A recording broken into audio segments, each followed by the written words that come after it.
So, welcome everybody to the first PIER seminar of the 24-25 school year. I know many of you, but for those that don't know, I'm Tom Kane. I'm Faculty Director of the Center for Education Policy Research. It's my job to introduce Anjali Adukia. So let's please give Anjali a warm welcome. So Anjali comes to us from the Harris School, where she's the director of the Messages, Identity, Inclusion in Education lab there. And in her work, she's primarily interested in understanding how to reduce inequality for children from historically disadvantaged backgrounds, and to expand access to opportunity. So in this seminar, we sort of use sort of a, what's the right word, like an econ style of questioning, so people should feel free to, well, I was going to say econ style, but like a toned down. So feel free to ask questions, especially clarifying questions during the seminar. But we're going to save like 15 minutes at the end for more open-ended questions for people who want to be polite and let Anjali finish. Know that we're not going to crowd you out at the end. So join me in welcoming Anjali. I didn't even mention some of the most important part. Like, so Anjali told me today that this is her first time back giving a talk here since she graduated from the doctoral program here at HGSE. Thank you so much, Tom, and thanks for having me back. It is so exciting to be here. It's true. I mean, I'm presenting in Elliott Lyman. This was like the room, you know? And so it's a real pleasure to be here. As Tom said, my name is Anjali Adukia, and actually, I want to say my dad is here in the back. And so thanks, Dad, for coming. This is actually work joint with Emily Harrison, who's my incredible collaborator. She is on the job market. So if you all are looking for a rookie who really knows and develops AI and social science tools, she's amazing. So definitely, keep her in your minds. And so, and I graduated in 2014. So it's a pleasure to be back here. And just to say, it's totally fine. I don't consider it impolite if you ask me questions. I'm coming from Chicago. People don't let you get past the first slide. And I think of this as a conversation. So, but I will try to end, thanks to Chloe, a little bit early so that people can ask questions as well. So there's this larger question. How is it that we shape collective memory? And our understandings of the world. And there are many different sources. We learn from our peers. We learn from our family members. You can learn from popular culture, so from films or from stories, whether it's folklore or other children's books. There's monuments and tributes and kind of they're the permanent place in history that they represent. But also, the process of education and its associated books and curricular materials transmit knowledge. They transmit the values of society and whose space it is. And the presence and the absence of different identities send messages which can contribute to how children view their own potential and the potential of others and maybe shape subconscious defaults. And so, what we're going to be looking at is, in this particular study, is first we're going to say, well, what are the knowledge and the values that are being transmitted to children in school textbooks? Who is being highlighted in these lessons? And then importantly, how are they being portrayed? These topics, these people. We really don't know much about these questions. I mean, there is a rich literature and content analysis where people will take a book and they'll go page by page and you'll get very deep knowledge. But it's time consuming, it's resource intensive. And so, and it's gonna reflect the biases of the person who's actually doing all of that coding and whatnot. And so what we're actually going to be doing is we're actually going to try to, we're going to look at these textbooks that are in, they're state-adopted textbooks in large states of Texas and California. And separately, we're going to look at religious private school textbooks from conservative Christian publishers that are commonly used and increasingly commonly used in religious private schools. And what we're going to do is we're actually going to leverage a lot of these new advances in artificial intelligence to be able to say something about content, in these. And so again, there is a rich literature of people who have done this manually. And what we're just trying to do is raise the floor and potentially the ceiling of what it is that we can understand by using computer vision tools where you're actually systematically converting images into data, and then, natural language processing tools where you're converting text into data. So caregivers themselves, they have to make a decision about their children's education, and we said, as we just said, education is all about the transmission of knowledge and values. So what do I want my kids to learn? What are the values that I want them to be inculcated with? And what they want to do is they want to optimize the distance between what they want and the actual source of the supply of schooling. And so then you think, okay, well, what's going to drive this school choice decision? And, you can think about horizontal transmission. So that's going to come from society. That's going to come from your peers. And then if you want that, then education is more likely to be supplied by a formal provider or the state. But there's also vertical transmission. So you think about intergenerational transmission, so it's going to come from parents and family, and they're going to really determine what is the transmission of knowledge and values, and maybe then you're more likely to have education supplied at home. And, when you actually look at qualities that are desired by parents, actually there's a lot of, agreement across parents who have chosen, private school settings or public school settings. You want a safe place. You want, good academics. You want to have, something close to home. But there's a small portion that actually say, we actually really want religious education, or we want a focus on character values or moral values. And there's kind of a belief that if you go to public schools, you're actually not going to get that. And so, actually when you look at, the statistics for people who choose private schools, about 3/4 of the 6 million private school students are actually enrolled in some sort of religious school, with about half in a Christian school. When you look at homeschool surveys, actually the data on homeschool, and we were talking about this earlier actually with at lunch with the grad students, is that the data on homeschooling is really sparse. I mean, we have very little information about who's actually being homeschooled, what they're learning, and so, for at least in surveys that have been done, religion is a primary driver of why you might choose to homeschool your child. It's like 50 to 90% of homeschoolers now, especially since the onset of COVID, the homeschooling landscape has changed substantially. And these parents also talk about moral instruction as being really important. And, over recent years, there have just been this huge wave of changes in terms of the actual, the content standards in public schools.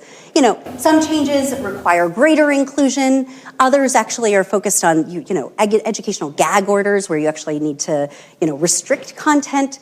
And a lot of these changes target discussions of race, gender, identity, American history. And over time, religion has played a major role. There's this knowledge that education can shape belief systems, so religious organizations are more likely to engage in educational sectors. And we really see this in the explosion of school choice programs, over recent decades in the US, and many more tax dollars and many more students are actually starting to go to these kinds of settings. But curriculum requirements are minimal at best. And even when you have curriculum requirements at the state level, they're often not enforced. They're often not monitored in any kind of systematic way, and so, but it's important for us to know what it is that these kids are learning, because there is actually a small but growing literature that talks about how, children's beliefs and their learning and their choices in terms of career and marriage and whatnot are shaped by what they learn in school overall. So I'm going to tell you a bit about the sources of data. I'll tell you just quickly about the textbooks that we're using. I'll walk you through the tools that we use to convert our data sources into data, and then I'll walk you through some of the findings. And I didn't say this at the beginning. I chose this paper because this seminar in particular is very student focused. It's very exciting that you PhD students have this opportunity to be able to learn and to, really delve deep into studies. Sometimes when you get studies, though, you see the polished version at the end. You see it after the million robustness checks. It seems really, pristine and whatnot. Now, there's a whole process that, it's important to dig in and understand that they're writing the paper they have, not the paper that they want necessarily, that they set out with, because they work with the data that they have, not the data that they wanted. And so I'm showing you something that is actually very much in progress. And so there's lots of decisions still to be made. There's still a lot of analysis that we want to do. And so happy to take any thoughts and questions, whether here or later on. And so what are the data sources? So we have, Eric. Oh, wait, and if you speak, I need you to say your full name, please. Hi, I'm Eric Taylor. I have two context questions, which if you're going to get to, please put them on. But partly to break the ice here, my two context questions. The first is, religious schools is a big category. Yes, no. I'm about to get there. I'll tell you, yes. All right, Right. Are they? Yes, Second perfect. question, what does the market for the textbooks look like? Are there providers who are selling religiously sort of? Yeah, so I'm gonna say some of this, and if it doesn't answer, I'm happy to go further, but it's, so all very important questions. So that we're gonna have three main corpora that we're gonna look at. We're gonna look at state-adopted public school textbooks in Texas. We're going to look at state-adopted textbooks in California. And then separately, we're going to look at textbooks that are published by the three major conservative Christian publishers, Abeka, Bob Jones University Press, and ACE, which is Accelerated Christian Education. And we're going to call that the religious collection. So to be very clear, this is what we're talking about in terms of you're right, religion in itself can actually encompass a lot. And what we're not accounting for here, for example, are Catholic schools, because they don't actually necessarily use a standard curricula. And I'll explain in a couple of slides. I'll explain just a couple of slides, that's right. So, and we're gonna focus on 3rd and 5th grade, and we're gonna look at science, social studies, and reading, language, arts. Most of the content analysis that is out there is actually focused at the high school level. But if you look at the narrative, the political narrative, what's in our media, people say, you are turning our children gay. You are turning our youngest, kids, against the United States. And so actually, there is a big gap in our knowledge of what kids are actually being exposed to. And so we chose these early grades purposefully because we wanted to understand what is happening. It's not early childhood, but primary school is a really important time, and kids are going through, and so there's, there's a foundation being laid. And why are we choosing California and Texas? Well, they serve, the most students, at least within a state, across the United States, right? They 1 in 5 Americans call one of these home. They're also really major drivers. So per Eric's question, they both drive the textbook market. So if Texas purchases books, Alabama's watching, North Carolina is watching, and other states are likely to follow their suit. So it really matters what Texas and California are buying. And again, if you think about the narrative out there, Texas is considered to be very conservative, and California is supposed to be super progressive. And they're often, held at different ends of the spectrum, because the textbook advisory panels in Texas are controlled by Republicans. The one in California is typically controlled by Democrats. And so it's already interesting to know what's the content that's being given to kids across these two contexts in public schools.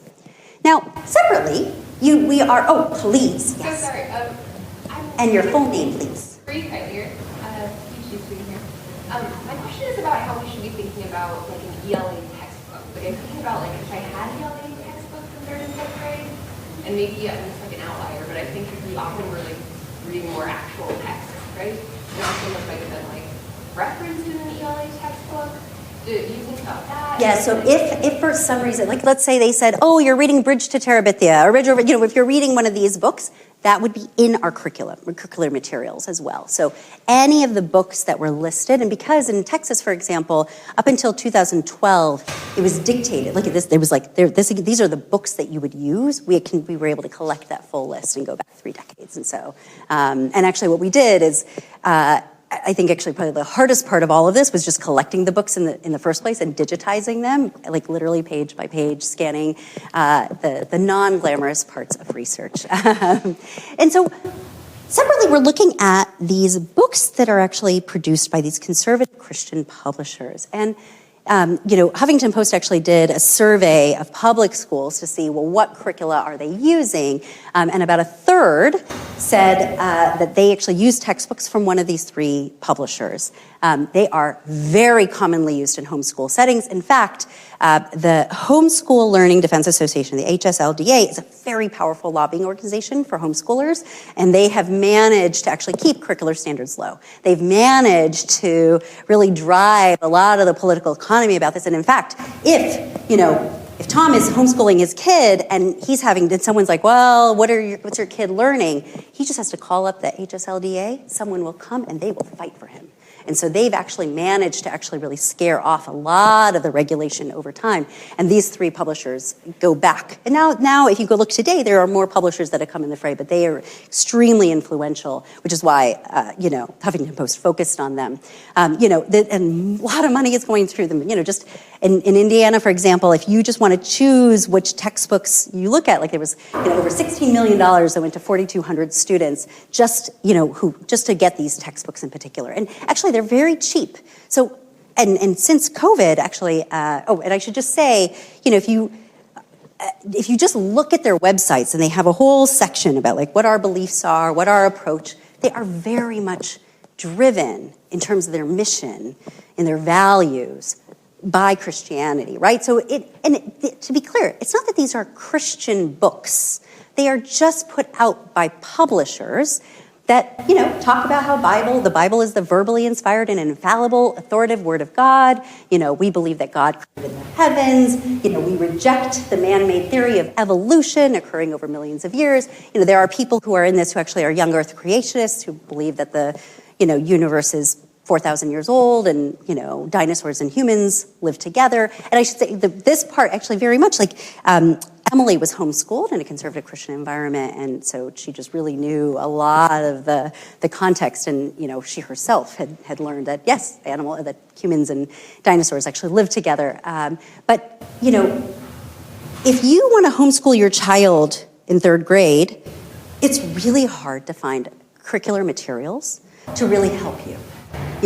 Some people do it, but they do it all on their own, right? And they try to piece things together.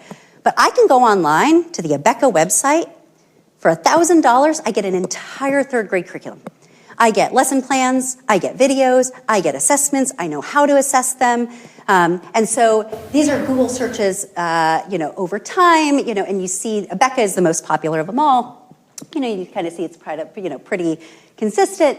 And then homeschooling, which is that gray line here at the top, it's kind of going down over time. Oh, look, March 2020, everything closes down. There's this big spike, and actually it continues on along with Abeka because many more people were actually searching for curricular materials. And so a lot of money is going towards these, and a lot of families who are not Christian, and there's, various journalism pieces that have actually shown or talked about how more and more families are actually using these particular curricula. So we go back about 3 decades, a little over 3 decades, and just thinking about, why would we use these tools? Why would we even bother if there's really good content analysis tools that can give us rich information? Well, if you have over 76,000 pages and over 16 million words, and I want to tell you what the gender representation is, people get tired counting all those pronouns. People forget. And if you want to think about who I am as a reviewer on page 2, versus page 200, these are 700-page textbooks sometimes, I'm a different person because I'm tired. I may have learned along the way, and so actually as we ourselves have tried to go through this process, it is hard. It's really hard to do good content analysis. And so, it just seems like in this world of really understanding what messages we're giving our children, what is the knowledge, what are the values, who is being represented, and how, we should be leveraging these tools to, again, in conjunction with these manual content analysis methods. And so, I'm going to say this probably again and again and again, more people need to come into this world. There are computer scientists who are brilliant, and they know the tools, but they don't know the social science. And AI needs social science to understand what questions really matter. And we are on the frontier. There's just really small ways to be able to push the field forward in really meaningful ways.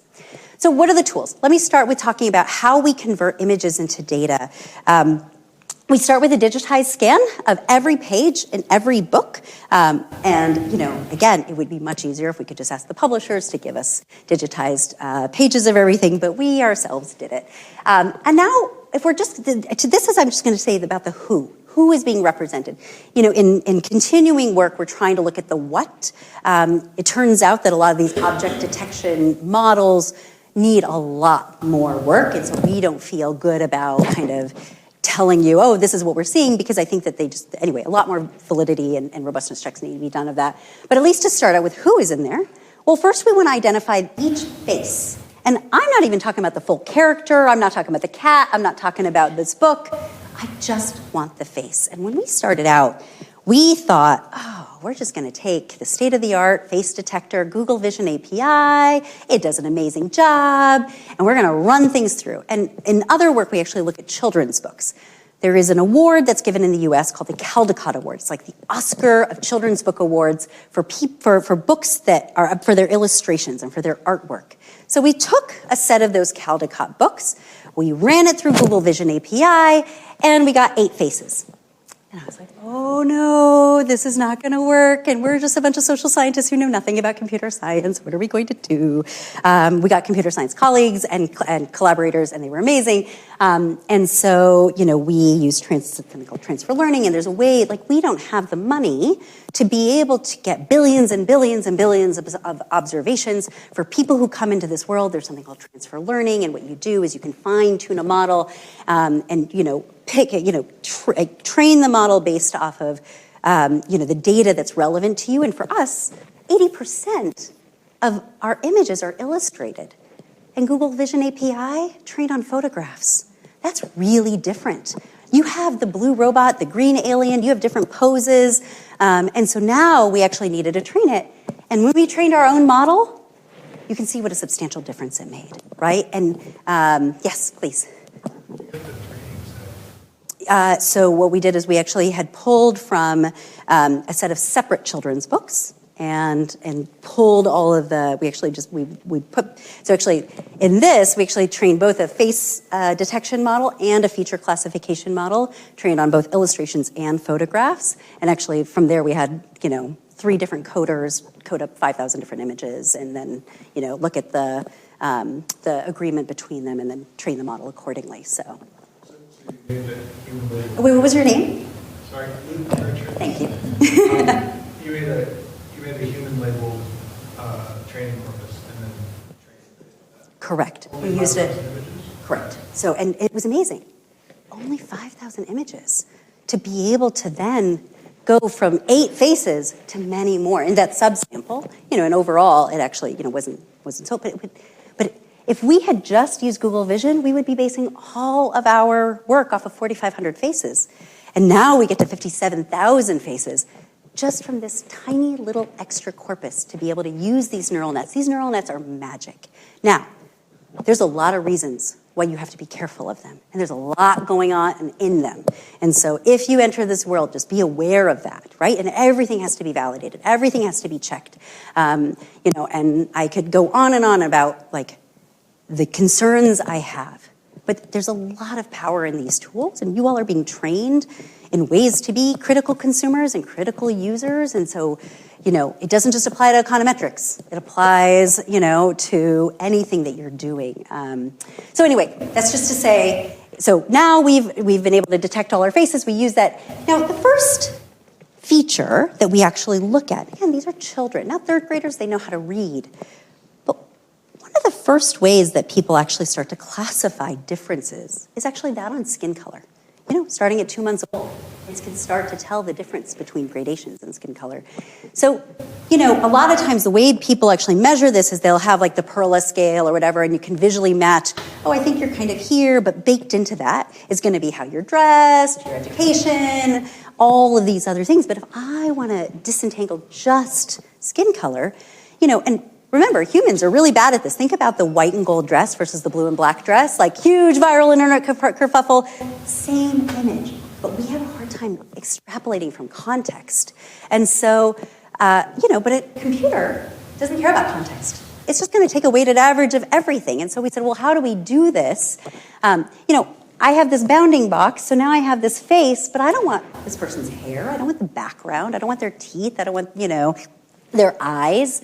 I mean, you may want their eyes first, but if I want skin color, how do I do it? So first, I actually train a convolutional neural network model. Now, when you hear neural net, you hear convolutional neural net, these are big words that people love to use. All that's doing at a very basic level is you're trying to train the computer to look at images or to take whatever input and process it the way a human would process it. So what is it that I'm learning? And in this case, what this is doing is it's actually predicting the facial landmarks. What are the edges of the face? Where are the eyes? Where's the nose? And again, you have to train the model because we're on illustrated faces, a lot of illustrated faces, also photographic faces. So fine, so now we have this, but I don't want, and then what I do is I actually take a convex hull where I cut out everything else, and that's going to give me my skin segmentation. This term skin segmentation comes from the biology literature where they literally segment skin. It's kind of gruesome, but that's what we're doing. And now what do I want to do? I got to get rid of these lips, and I've got to get rid of the hair, and I want to get rid of these, the whites of the eyes in particular. So I do something called k-means clustering. What is k-means clustering doing? It's going to take every single pixel and get it to the kth closest color. In our case, we're doing 5. And we've tried it with many, 1, 3, 10, doesn't matter. We do 5. And the bottom 2 typically are the hair and it's weighted by predominance. The hair, the teeth, the eyes. So we drop the bottom 2, and then that gives us the remaining pixels. And then from there, we can actually get a representative skin color. And I'm going to just walk through this one more time because actually I think this is I just feel like there's so much research to be done on colorism and skin color and understanding its role. Like, race is made up. It makes no sense. It's something and it varies based on who's looking and who's not looking, but skin color gradations naturally occur all around the world. So all of you grad students who are trying to think about what to work on, there is so much work in this area, and we just need more people to really think about it systematically. So you start with the segmented skin, you cluster all the pixels into 5 groups, you drop the bottom 2, you see what's left. Now I take a weighted average of all of these pixels, and then I get a representative skin color for every single face that I have detected. So again, I might be missing faces, and I might be counting some things as faces that are not faces. And then I can actually measure skin tint in many different ways. What we're doing is we're going to create a continuous measure from 0 to 100. That's a measure of perceptual tint using, L from CIE Lab Color Space. There's other ways you can do it. You can also think about training a model, which we're doing separately, to, people don't say, well, I think you're a 42 and I think you're a 65. And, they think, oh, you have darker or medium or lighter skin or the emoji scale. And so you can train a model to have it actually, classify it in those particular bins separately. Now, the thing is that these are children's books, textbooks. We have, yes, Ali.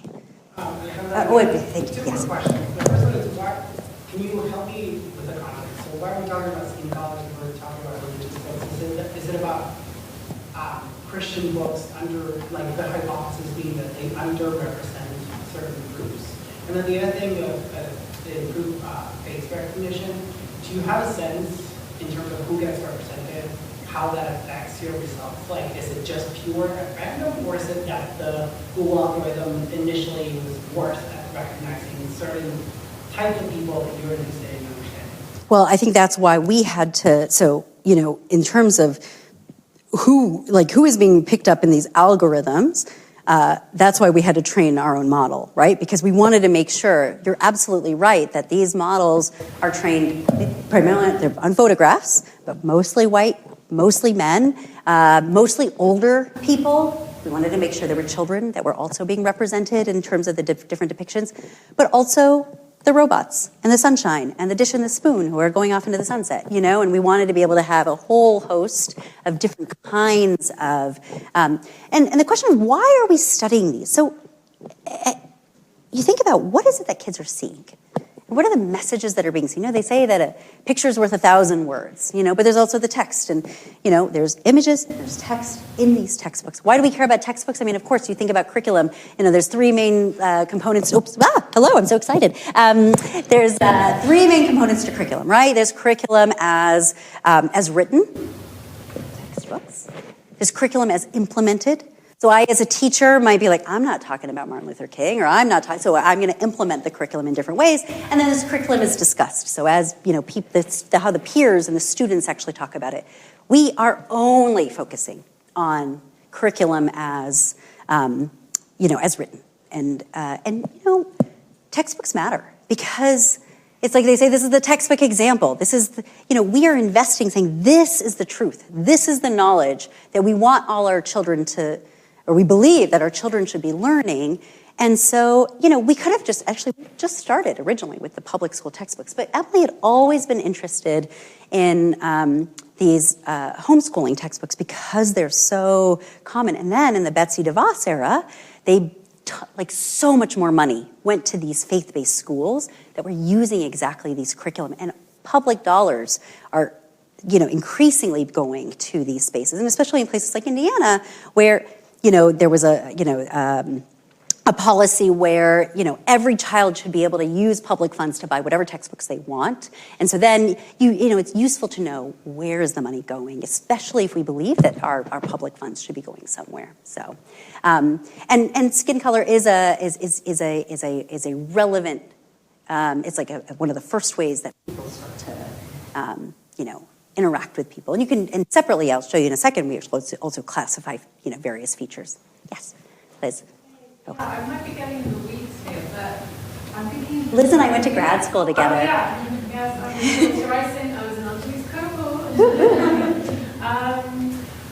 But I'm thinking if you were including photographs, it feels to me like the light source. Sure. If it's fiction at night, or that would create a lot of variation. Absolutely. And so, lighting is going to vary. There might be shadows, there might be highlights, and that's all going to be picked up in this, right? That's all going to be part of any measurement error, but that's also what's being depicted to children.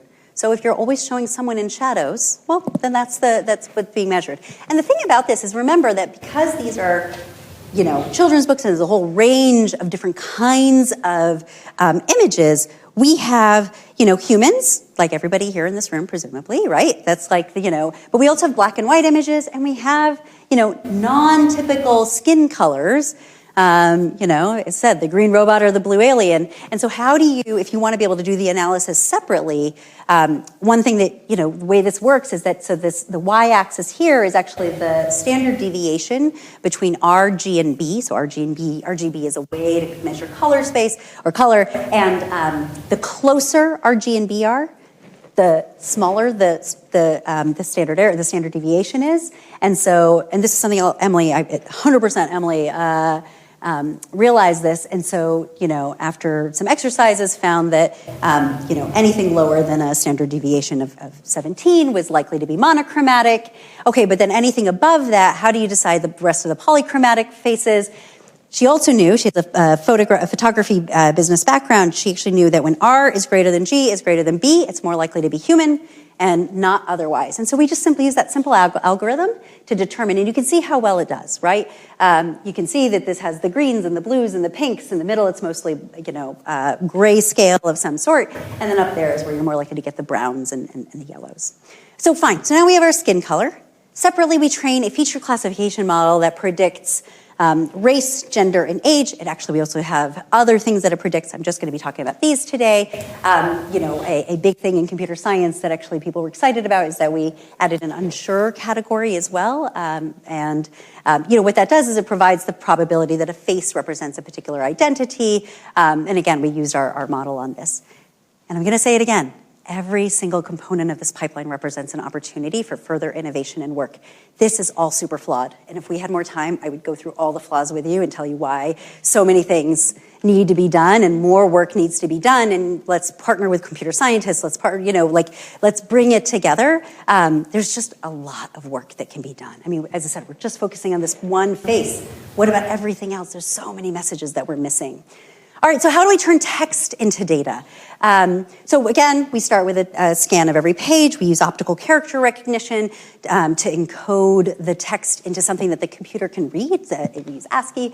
And here we're gonna actually look at the what, the who, and the how. And so starting with the what, we're gonna use a large language model. We're gonna use GPT to identify the topics and the values that are in a given set of passages. Separately, we're also going to use token counts and human audits and named entity recognition. For the sake of time, I'm really going to focus on the large language models, especially because people have heard about these, and I think you have to be really careful about how you use them. So, what is GPT? Many of you think about it as just ChatGPT, but it's a language model that's just it's trying to predict future values based off of past data. And GPT itself was this revolution because it can summarize texts using extractive and abstractive ways, and it's particularly these transformers that really revolutionize things because they can do it from multiple ways. And I think I realize that I'm taking a lot of time, and so I can see Chloe, and I'm like, okay, I just want to really underscore, nothing GPT ever gives you is ground truth, ever. There is no reliable knowledge base that it is pulling off of. What we wanted to do was actually look at accuracy. But accurate to who? If I tell you that the universe was not 5,000 years old, well, according to who? I have evidence. I have science, but it's not ground truth, right? So again, you have to always be thinking about it. So it provides predictions, but not ground truth. It can summarize text, but you got to check it in various ways. However you want to check it. If you're going to use LLMs, figure out what you want your ground truth to be, stick with it, and then you base it off of that. So it's really, really important to just not be willy-nilly with these large language models, and they're changing all the time. There's various prompts that you can use. You set the temperature. We're going to be asking about topics and values. We actually have a whole set of prompts. And what's really nice is you can have it, return a like a JSON format or whatever format you want to be able to analyze what comes out of it. And, one way that we check it, we try to check it in multiple ways, is that we actually use tokens. Now, token in the computer science world just means word. So we use a bunch of words. If I say tokens, it's just because it's like a continuous string of characters that makes up a word. And so we had a whole bunch of topic-related words, related to the Civil War and religion and, slavery. And so GPT identified that, okay, on a given page, slavery is a likely topic. So then we check on those pages a whole host of slavery-related words. Do they show up on pages that don't identify slavery as a topic, or do they identify? So false or true. And we actually see that it does pretty well, except with religion, where actually we have, some pages which have religious tokens on them or words, but they were not identified as having a religious topic. So then we, manually inspected them, and it's things like Martin Luther King was a pastor.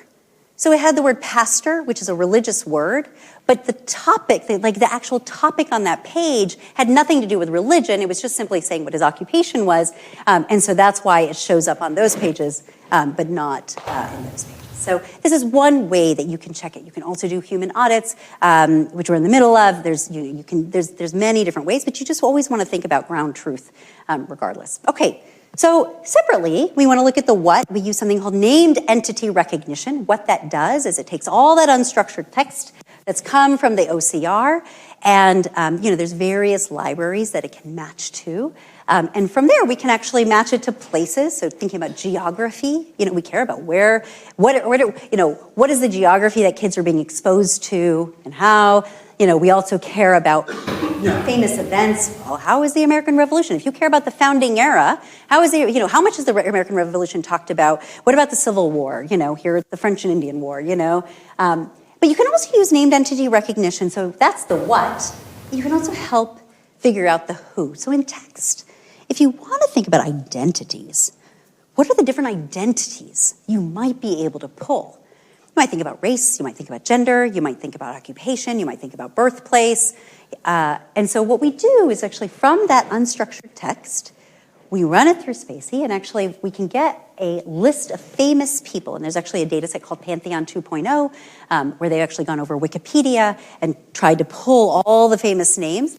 You always think about what's your source. Wikipedia could be biased in its own ways, but if you want a source of famous names, it's going to be better than anything we can come up on our own. And so then we match it to that. And so words like George Washington or Rosa Parks will come out. And, there, they've actually figured out like the birthplace, the gender, the occupation, of these individuals. And then separately, we can manually code their race because they're real people.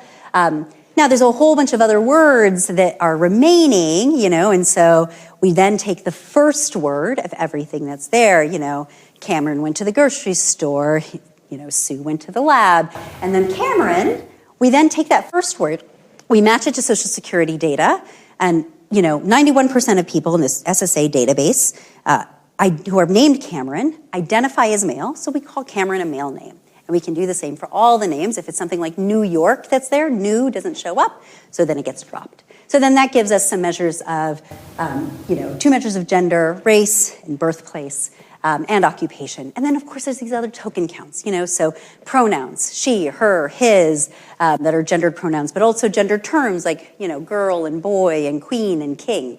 And then in terms of how we draw, there's various ways that you can think about how topics or how people are being portrayed. So we start with something called word embeddings, right? And that can actually give us these group to domain associations. And so I'm just going to give you a high level of what a word embedding is. So in our case, we're actually going to use it as a measure of gender centeredness. In follow-up work, we're actually adding race and race gender. And what that's doing is it's taking every single word in a body of text and mapping it to a high-dimensional vector representation of that word. And the closer two words are positioned in the space, the more similar they are considered to be. And in particular, you measure the angle, the cosine between the vectors, so the distance between the vectors, that's called cosine similarity, that then determines the similarity in the text. So just like as a toy example, you can see that man and king are closer to each other, queen and woman are closer to each other, and king and queen are closer to each other, but queen and man are further from each other. And so it gives you a distance of these words. But I don't just care about the words themselves or these domains. I care about how they relate to different groups as well. So how are females related to certain domains? Oh, wow, I really am tight. Okay, how are males related to certain domains? And so we can then, calculate the group to domain, group to domain association where, we have a vector of female words, a vector of domain words such as like home or politics or tools or whatever it may be. We calculate the cosine similarity between the group to domain association. We then do the same for males, and then we can actually take the difference between these associations, and when the association with females is greater than males, we consider that more female-centered, and vice versa. Another thing you can do is just say, well, it's not just at the word level, what about the whole document or a whole page or a whole body of text? And so here what we're going to be doing is we're going to use something called doc2vec to estimate the page embeddings and the word embeddings in the same embedding space. And then what you do is you create a topic embedding for each collection. So if I say slavery, I had GPT identify all the pages that have slavery as a topic. So then I can actually figure out, I'm going to average all the page embeddings that have slavery as a topic. I'll find the top word embeddings that are closest to that topic embedding, and then I can plot those word and topic embeddings together in 2D space, so you reduce the dimensionality from 300 to 2-dimensional, to 2D. Here we're using t-SNE, there's lots of different ways, and then we cluster, using k-means again. And you might also wonder about sentiment. So here what we can use is something called valence arousal. We can estimate valence, arousal, and dominance. First you have to start with figuring out semantic role labeling. So you say, all right, let me identify the subject, the active subject, the verb, the object, and then from there I can then look at what's the sentiment associated with each set of words. And so there's a lexicon. It's just a library with about over 20,000 words, where for every single word, they've determined the valence. Valence is just like how happy or unhappy or positive or negative something is. Arousal is kind of like how passive or active is a word. And then dominance is like how weak or dominant or powerful is something. For example, with teamwork and leader, you can see that they have high valence, but teamwork is a little bit higher. But leader is a little bit more higher on the arousal and the dominance metrics. And so, from there we actually can get, various measures from text in terms of what, who, and how. And these are document embedding. So this is in some ways, you can think of encapsulating all of the results. And anytime you see pink, that's going to be California. Anytime you see green, that's Texas. Anytime you see yellow, that's going to be religious. Here, this is actually showing kind of what it looks like. The triangles are science, the circles are social studies, and the squares are reading. And you can see how they've clustered. You do see that they cluster by subject, but you can also see that California and Texas overlap substantially, whereas the religious collection is a little bit further, in terms of similarity. So, yes. What's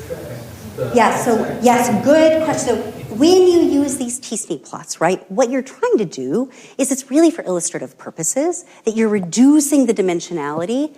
They're kind of meaningless in terms of what the actual X and Y axes are here. It's just kind of saying, okay, they're on a similar scale and you can kind of see what the distance is, but it doesn't have as much meaning as one might think. It's really, these plots just help you visualize where the data are. And if you break it down over time and by subject, you can see when you do these pairwise associations, when you compare California versus religious and Texas versus religious, you can see that they have lower similarity to each other, whereas California and Texas are more similar over time, except in the most recent for reading. You can see how they differ by science and by social studies. And so, this is just to say that actually what we're seeing, and I'll show you again and again, we see that the public school textbooks, Texas and California, are very close to each other on a whole set of metrics. And sometimes this religious collection, these books by conservative Christian publishers are close and sometimes they're far, right? And so sometimes those are where the meaningful differences are. And if you just say, okay, what are the top topics by collection, you actually see that the top 3 topics that are identified, education, family, nature, in slightly different orders, different percentages. But the fact is that the most prevalent topics that are identified are actually very similar across these. If you go to science and social studies, same thing. You've got astronomy, you've got biology, here you've got, geography and history. And there are some important differences. So you see in the religious collection, you're more likely to have fear or survival. You're more likely to have, religion as a topic. But it's really important that we love to be polarized. We love to talk about the differences. But I actually think that similarities are very meaningful here as well. And to think about who is determining that we are so different versus that we are so similar.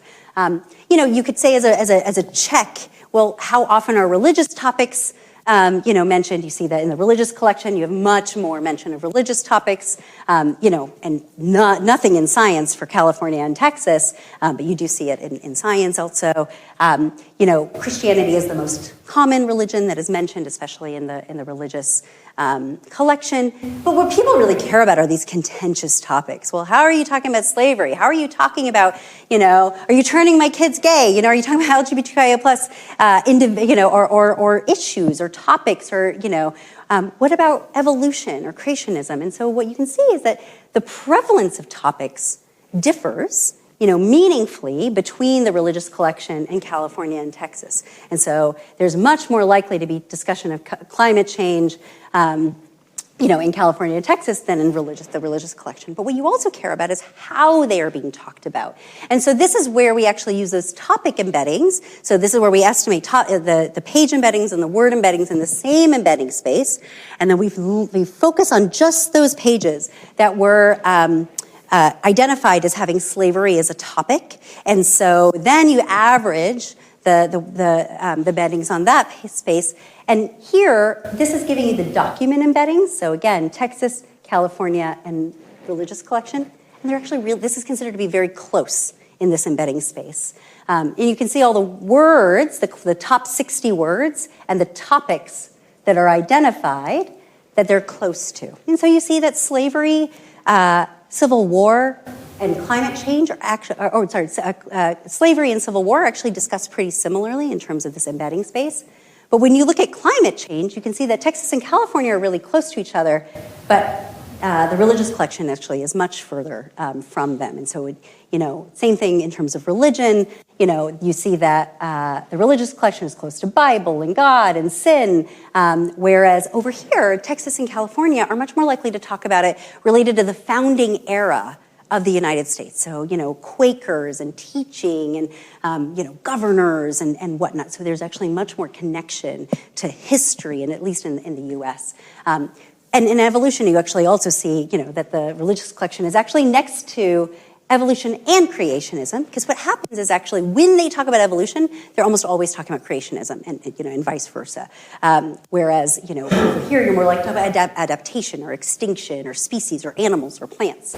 And actually, if you look at LGBTQIA plus mentions, there are 2 pages, at least in all of our corpora.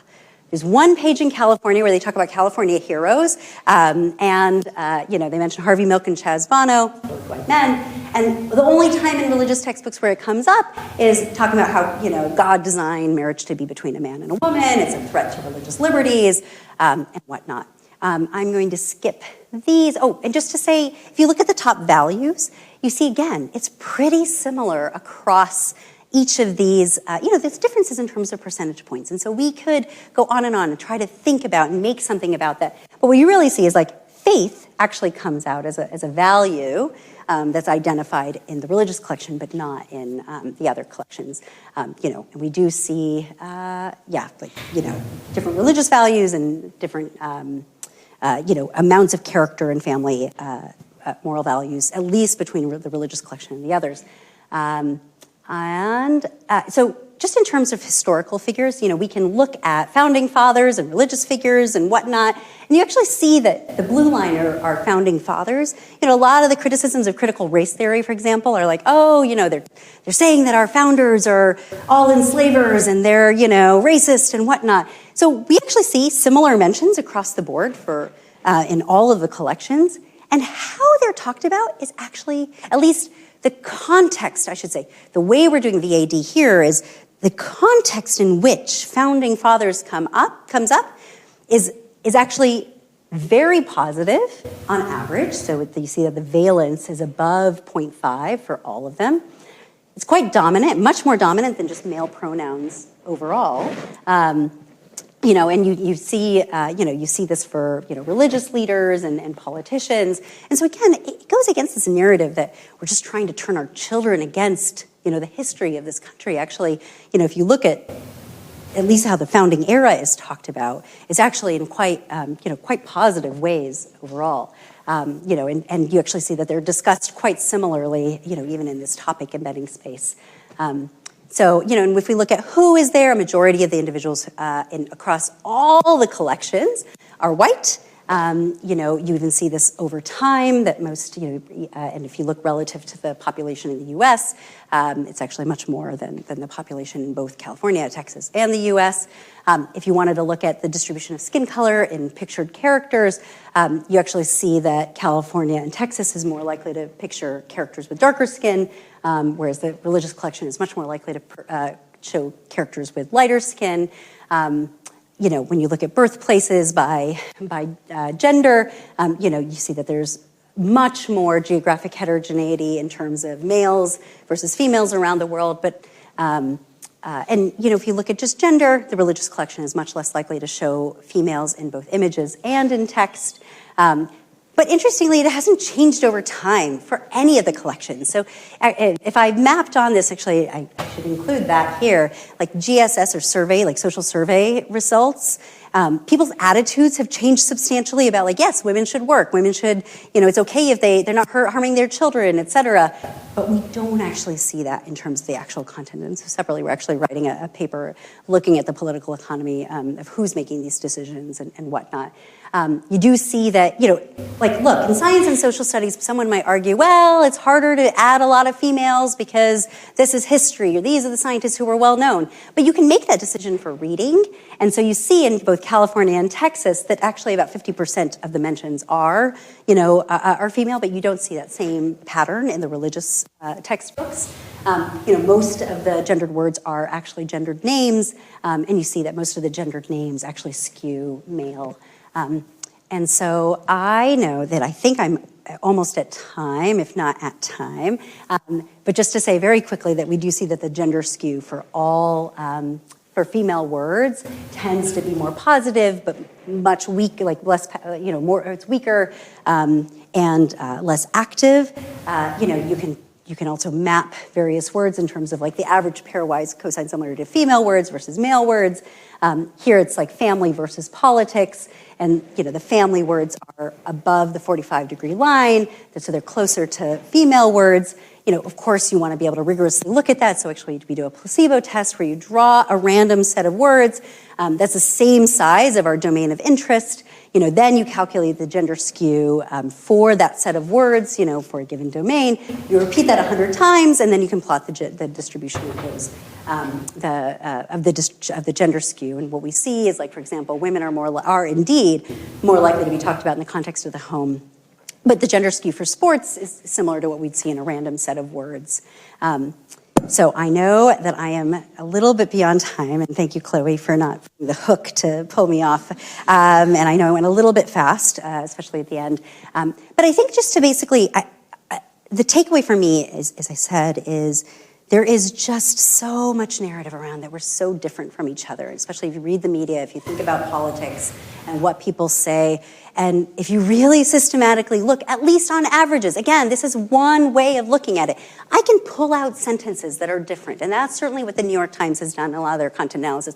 Oh, look what they say, look what they say. And that is also important. And it's a whole other empirical question, how much kids actually learn from these books in the first place, because it matters how curriculum is implemented and discussed. But it does seem like there's, a similar amount of, a proportion of pages that are dedicated to the same kinds of topics. There's similar treatment to the founding era and slavery. And there's similar inequalities in terms of gender associations, right? It's more female-centered in the home, in the family domain, it's more male-centered in tools and politics. And female contexts are systematically more positive and less active and less powerful. But there are important differences with the religious textbooks. And, there's a greater emphasis on religion, even in science. There's different treatment of topics such as climate and evolution. There may be more actual representation of character values, but regardless, it's really important for us to really understand what is the content that we're giving our kids and what are we supporting as a society, and what are the values that we want if we are going to think about horizontal transmission in particular. So thank you.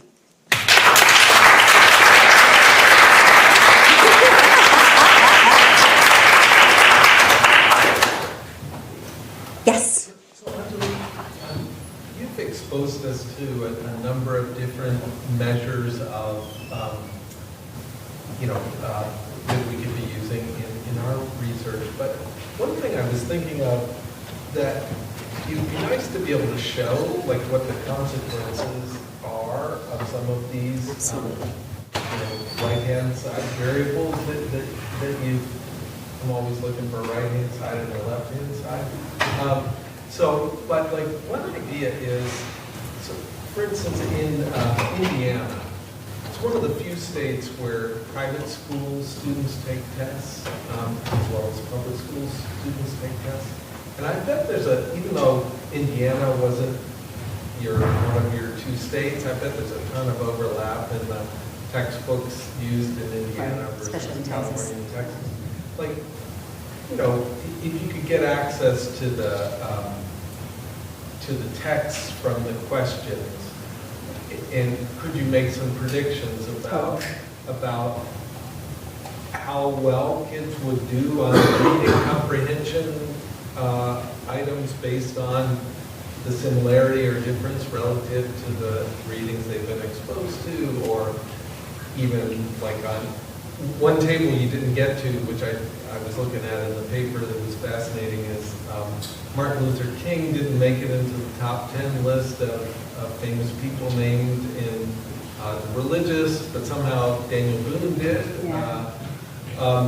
So, like, could you see consequences in terms of, like, students being able to respond correctly to, you know, questions about the Civil War or questions about, you know, various other things? Yeah, To prove the consequential nature of that. Absolutely. And in fact, actually, I should say, when we first started out, we collected, actually, first through fifth. I'm just showing you third and fifth today. We collected first through fifth, including math. And we only did Texas initially. And our thought was, we'll look where in 1982 in math books for third graders, it changed representation. But in 1986, it changed for this cohort. We thought, okay, we could exploit the differences and changes. But when we saw this, and it's this way for a lot of the metrics, there's actually no changes over time. It's really, it's quite steady. It's really hard to think about what are you going to exploit in terms of identifying variation to be able to think about what cohorts are being exposed to differently. Now, as you get older, there is less female representation. You do have, so there's differences as people get older, but that is across these grades. It's not differential in terms of what cohorts. I completely agree, and I think that that's more the holy grail. Like, well, how much does this really matter? How much does this actually influence what people are seeing? And then now, if we wanted to do a lab experiment, for example, the hard part is, to me, is dosage. So I show you something, and suddenly I'm showing you all these black female scientists. Now I want you to draw an avatar, which tells me what a scientist looks like. I bet that I would see an immediate effect. But 2 weeks later, I bet you I see nothing.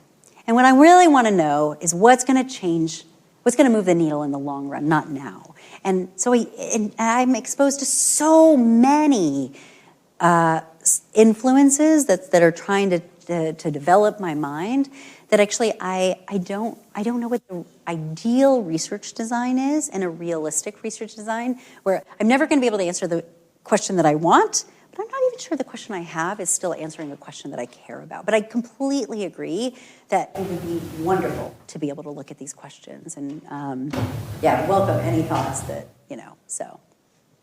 Yes, please. Just a question about this, I guess, like, sorry. Oh, you wanted that same, yes, please, okay. Yes. Like, how much should we expect this to change over time? How often are students changing the textbook? Yeah, so, the religious books change every 13 years on average, and California and Texas change every 7 to 8 years on average. And the second part is, I guess, like, colleges are kind of serving as like a guardrail almost, right? In the sense that, like, colleges have requirements even though the states may not for, homeschoolers or private schools. And so, college might have a certain number of classes in math or science or whatever it might be. So how should we think about that in this context? Oh, there are lawsuits around this where, and the HSLDA has gotten very upset with colleges who have said, actually, the curriculum that these students have undergone is not rigorous enough, or is actually teaching them, falsehoods, which is why we really want to look at accuracy as well, because they'll talk about, gravity and what's causing it, and it's, God's will and desire, and it's, you have to really be careful about how you're judging accuracy, but colleges are not always okay with that, and so then now these kids who believe that they've gone through this whole educational process are not actually being admitted because they don't believe in, so it's a real issue, actually. I guess, like, that would leave some of these textbooks to conform in some sense. In terms of, I I guess, like the value, or let's say the content that's being provided. I guess the difference that I was thinking about a lot was those descriptors you have, like the valence and the dominance, like that to me makes a lot more sense of like the context of what you're talking about, but like the content itself, I imagine we increase it as a result of these factors. Well, I think so. You can imagine that Texas and California, so just if you just look at the public school collection, if you really buy into what, is like the narrative that we're fed is that they're so different, is that, in Texas, they only care about, they're going to talk about George Washington as being the best person ever, and in California, they're going to be like, no, but he had, teeth from his enslaved people, and, he's a terrible. You could imagine these big differences. And from a college perspective, actually, colleges probably are fine with them actually becoming critical thinkers and learning about history in different ways and whatever it might be. And yet there's still this, does seem to be a congruence on pretty important bases. Again, if we did that content analysis and we looked at the pages where they are the most different, actually what we see, so we do look at that, we see California is more likely to talk about California history or indigenous communities in California.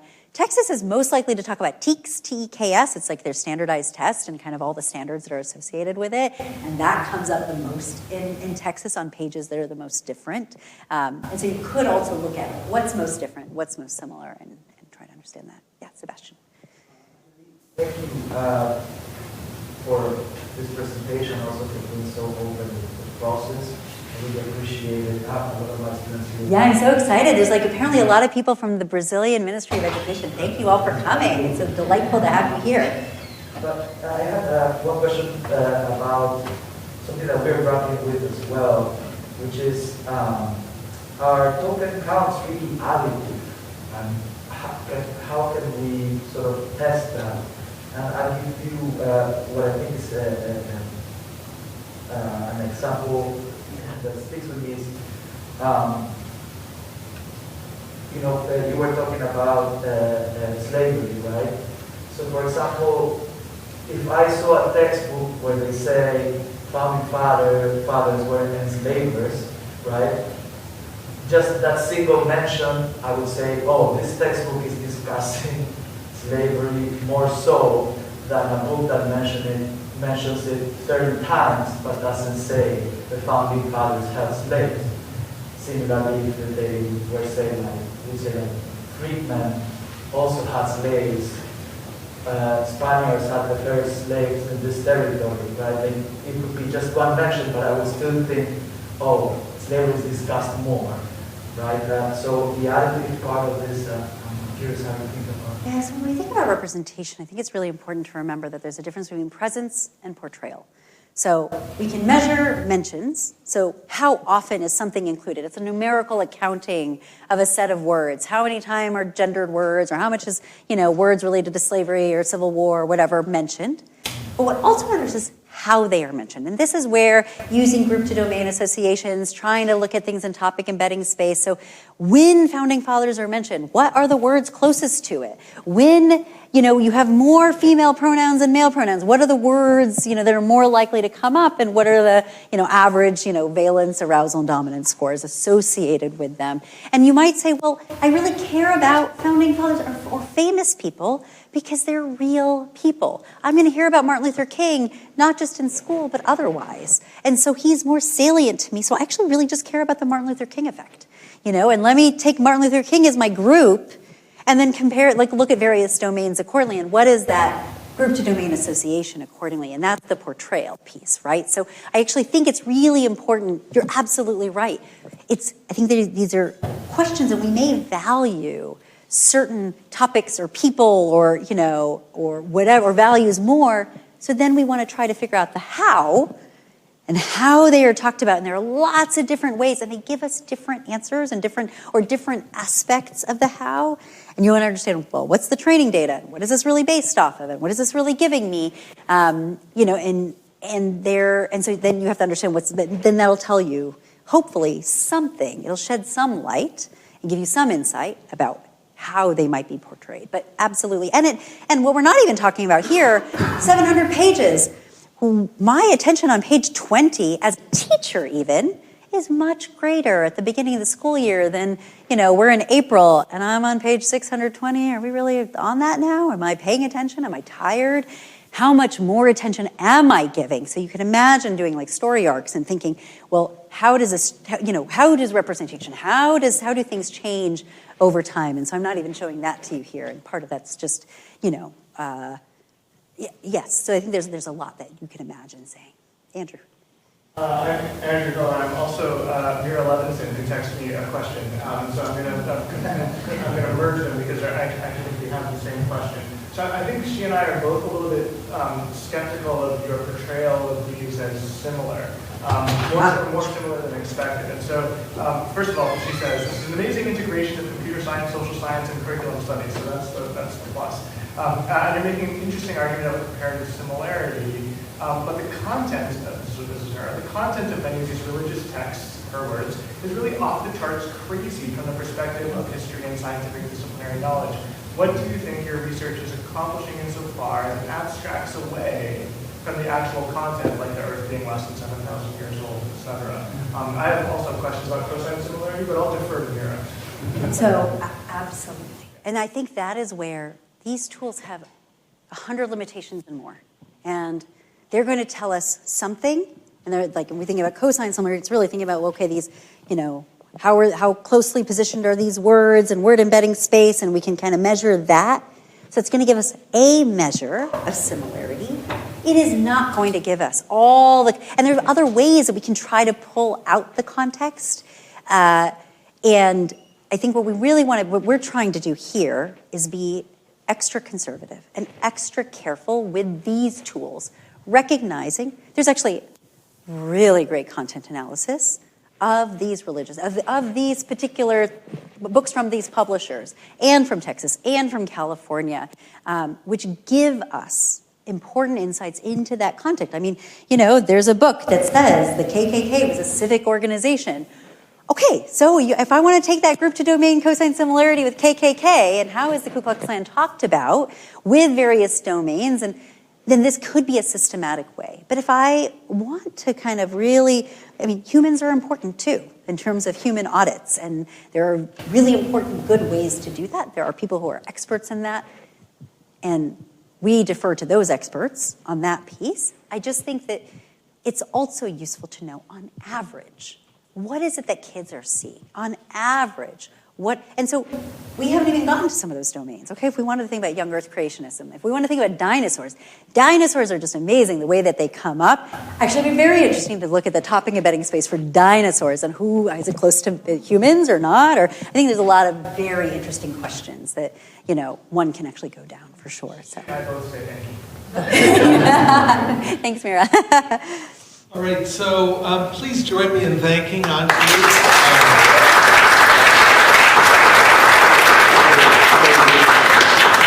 And welcome back to Cambridge and to Longfellow Hall. So I just wanted to mention that the next meeting of the PIER seminar is October 22nd, when John Pape from Brown will present on a topic related to the upcoming referendum here in Massachusetts. So if you want to be if you're going to vote in Massachusetts, you want to be an informed voter, please come. The title is Eliminating the MCAS High School Graduation Requirement. John Pape is going to be presenting, but it'll be in Asquith Hall, and there'll be a panel afterwards. And on the panel will be Secretary Tutwiler, Secretary of Education here in Massachusetts, and Max Page, President of the Mass Teachers Association. So I'm going to be in the front row. So look forward to seeing you there.